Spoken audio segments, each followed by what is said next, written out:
Happy Monday, everybody. Good morning. I'm Hot Rod Bob, and you've got Gas, the morning edition. Welcome once again, Gasaholics. Glad you could be here with me this morning, and I hope you had a great, happy, and healthy weekend. I know I did. Had a great weekend.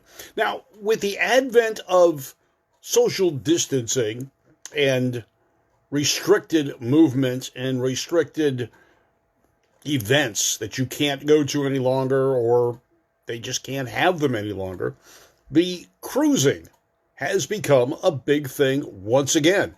Now, cruising back in the early days when I got into cars was going up and down one street, waving to your friends, meeting new friends, and maybe even running into someone you hadn't met before, literally and possibly physically. But cruising was fun. We take our cars out, whether they were hot rods or just regular cars, but we would go out. In my case, it was Van Nuys Boulevard in Southern California, Wednesday, Friday, and Saturday night.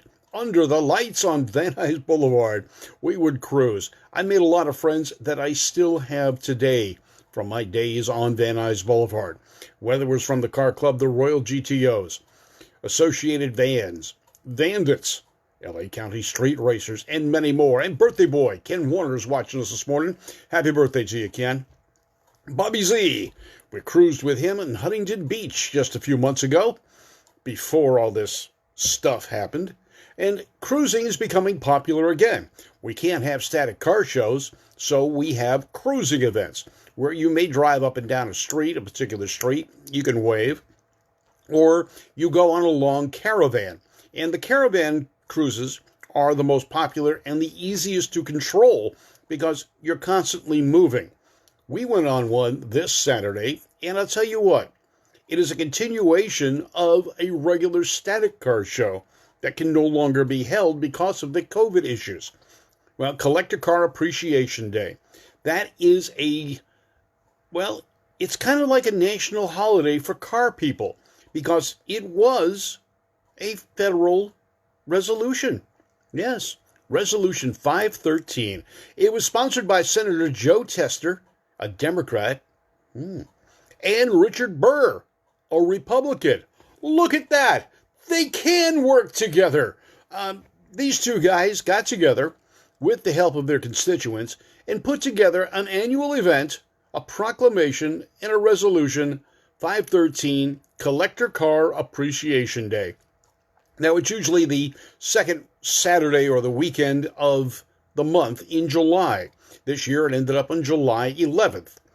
It's been going on since 2010. The first one was July 9th, 2010. Now, there's hundreds of events all over the country celebrating this. And SEMA, the Specialty Equipment Manufacturers Association, or Marketing Association, they keep changing their name. But it's the SEMA Action Network, that is a grassroots enthusiast network, puts the schedule of events out and lets people become part of them. We've been participating in one here locally in the Ventura area, put on by a car club called the Coachman.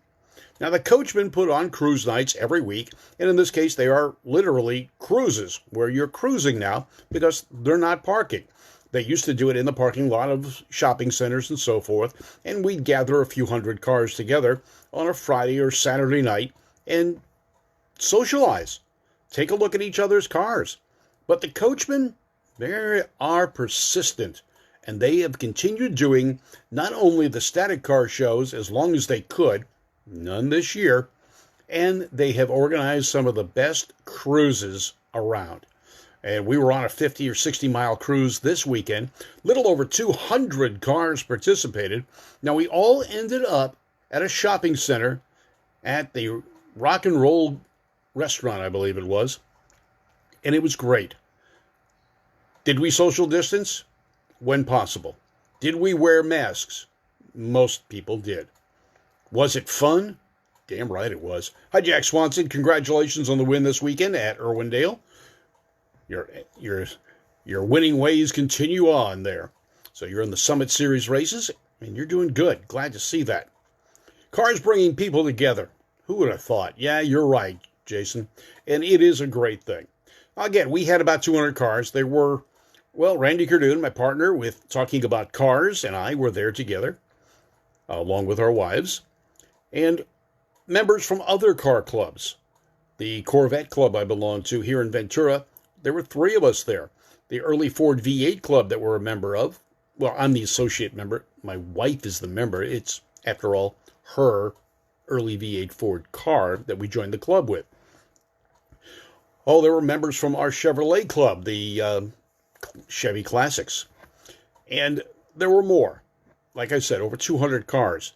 Scott brought up one of the brand new Cobra kit cars from Super Performance, and it was gorgeous. He was in one of the lead roles there in the cruise, and it was a great day. Now, I didn't realize they would continue doing judging at the end of this cruise, and there were some, amazing cars. Linda Kenyon had her beautiful 48 Plymouth Business Coupe. That thing was so yellow, bananas were turning brown with envy, and it was great. The coachmen were there. The coachmen did some great organization for this event, as they do every year. Unfortunately, it couldn't be a static show as it has been over the years. I mean, it has even been so big that there were 700 plus cars at it one year. They had a pinup contest. They had a live band. It was a great event, but it's been scaled back because of the COVID issues. This show, no worse than the big ones. The camaraderie was great. The people were great. There was an ice cream truck out there.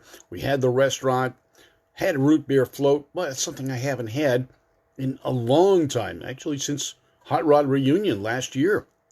And it was good. Hot day in the upper 90s in this area.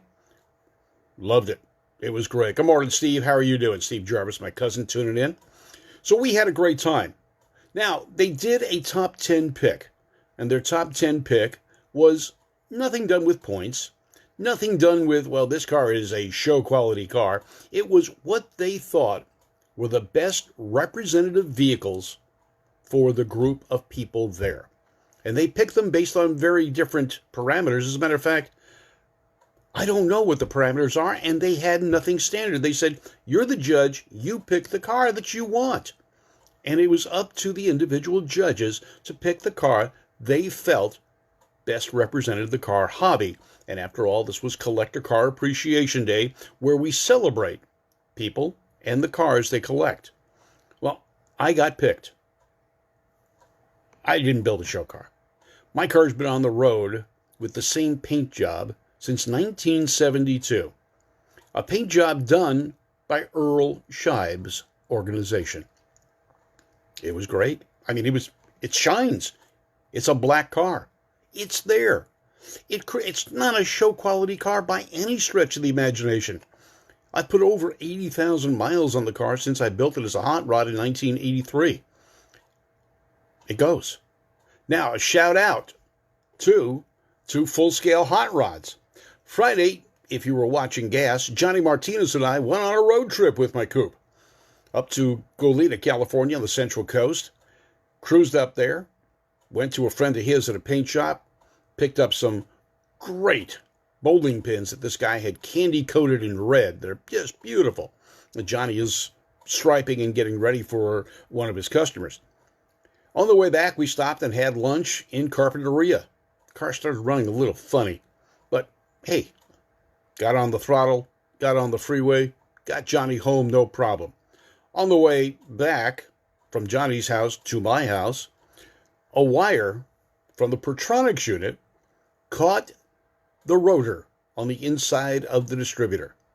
The rotor proceeded to wrap up that wire, pulled it right out of everything. About a foot of wire in the distributor cap, all wrapped up. Needless to say, the car didn't run very well or at all after that. AAA came to the rescue, towed me to Full Scale Hot Rods. I called ahead to let them know my car was on a hook and coming his way. They jumped on it as soon as I got there. New Pertronics unit, distributor cap, rotor, fixed the wiring. I was on my way. Thank you very much to Troy and his crew at Full Scale Hot Rods. But back to Collector Car Appreciation Day and the guys from Coachman Car Club. Big shout out to them. Now, As I said, my car's got a 1972 Earl Scheib paint job.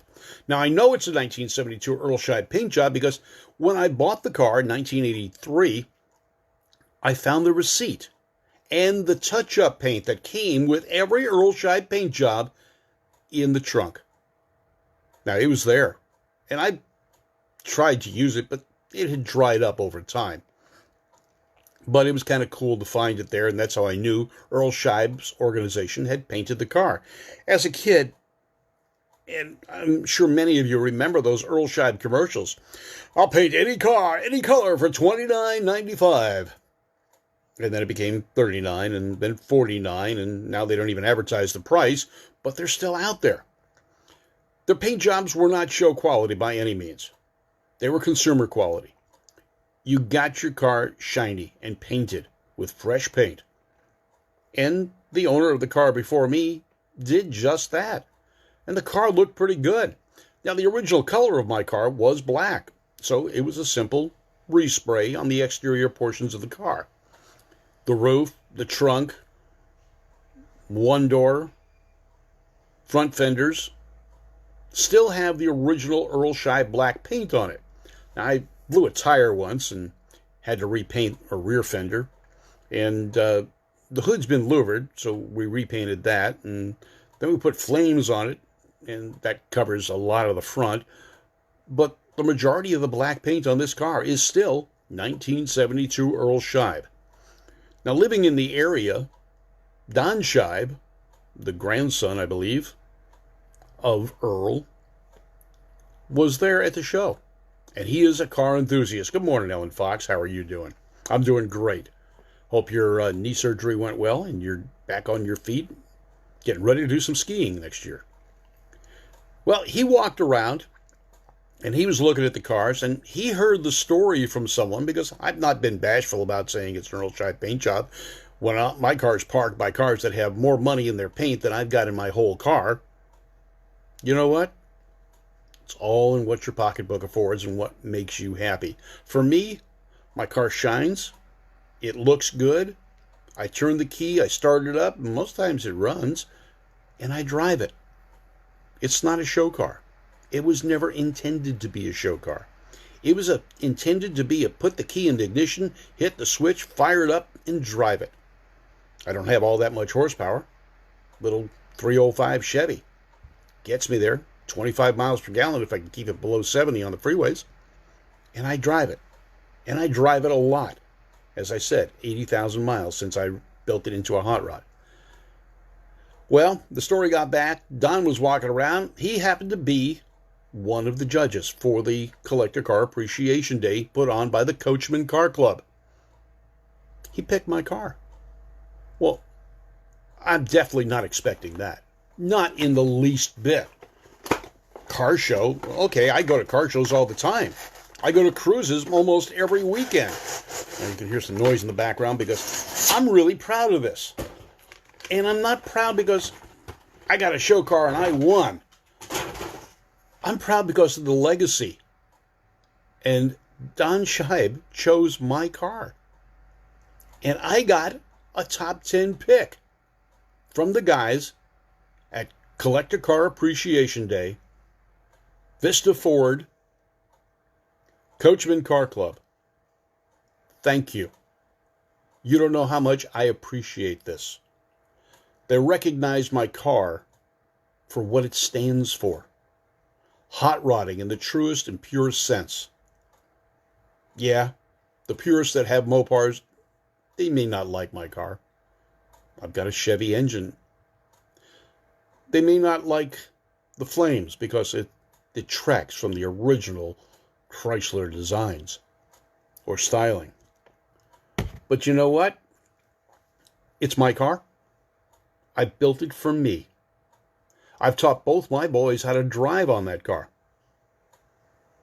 I've carried a friend of mine to his wedding and from his wedding with his new wife in my car. I have over 35 years of history with that car. It's part of me. It is mine. It's recognizable wherever I go. People know, hey, that's Bob's car. And that is the cool part of it. Now, I've always had the opportunity to sell it and buy something different. You know what? I love the sight of the hood ornament in my eyes as I drive down the street. The point of the hood. The flames sweeping back over the louvers on the hood. The rumble from the glass pack mufflers. Yeah, I don't have turbo mufflers. I don't have mega flows. I don't have these $100 mufflers. I've got $30 glass packs. 2 of them. The exhaust system was put in over 25 years ago. It's got disc brakes. I do have a penchant for stopping. And it has 3-point seat belts in the front and seat belts in the rear. I got this thing about hitting a windshield in case of an accident. Funny story about this. I was stopped in a sobriety checkpoint about 8-9 years ago. CHP was running the checkpoint. I was on my way home from a cruise night at Route 66 Cafe, who, by the way, just started their cruise nights again. The officer looked inside the car, saw the 3-point seatbelt, kind of chuckled about the safety in an old car like that, and jokingly said, "Where's the airbag?" I told him I don't live with her anymore. He sent me on my way laughing. And that is fun. I like to make people smile, as you know, because you listen to this. You're a gasaholic. I also like it when people notice the car. My flamboyance is only in the cars I drive, and always has been. From the very first car I had until today. If it ain't worth looking at, it ain't worth driving. And I enjoy it. But people like the Coachman and other car clubs, the Road Kings. We did a COVID first responders cruise one day, just a few weeks ago. The car clubs keep the hobby alive. They keep the friendships growing. They keep us on our wheels. They keep us having fun. And we make friends. We make good acquaintances. And we enjoy our hobby, the car.